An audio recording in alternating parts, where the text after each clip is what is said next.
At WMG, students can expect from GCSE English to be doing 2 GCSEs. One of them is GCSE English Literature and the other is GCSE English Language. So the difference between the two, literature is the course where you will study a play, a Shakespeare play, a novel and a group of poems, and those will all eventually be tested. And then with English Language you will study reading and writing skills. The details that you need about the 2 courses. For GCSE English Literature, what you need to know are that there are 5 components altogether. There is a Shakespeare play, and that is Romeo and Juliet. We study a 19th century novel, and the 19th century novel is a Sherlock Holmes story, and it's called The Sign of 4. We also do a modern play. The modern play is an Inspector Calls. And we also study a group of poems that are given to us by AQA, and that's the Power and Conflict Anthology. And then with GCSE English Language, what you need to know about that is that ultimately it is going to test your reading and your writing skills. So your ability to be able to go into an exam and to deal with a text confidently and to analyse language and structure, and then be able to do your own pieces of writing as well. So that actually ultimately are the skills, the key skills that you're going to be tested on.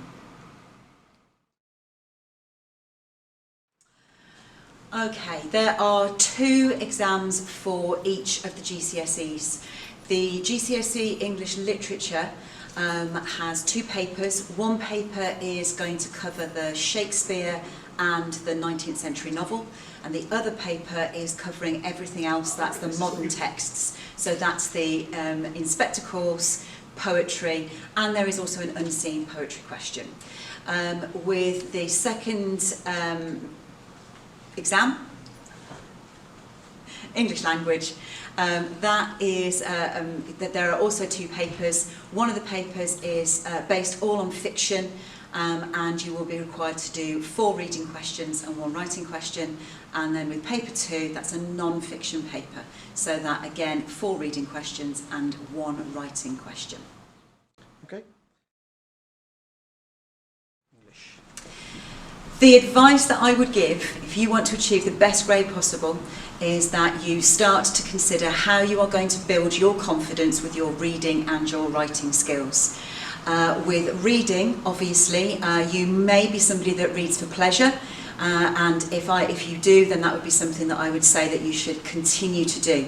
If reading is something that is not really something that you are particularly keen on, I still believe that there's ways that you can actually improve your skills. You could be reading newspaper articles. There are plenty of online facilities that you'll be able to do that. And the second main thing that you may choose to do is to actually provide yourself at home with a study guide. There are study guides for all of the English literature texts that I've mentioned, and there are study guides also to accompany the AQA English Language course. And if you want to get those and have those at home, they will prove to be brilliant accompaniments to the stuff that you do in lessons, and they will help to improve your skills.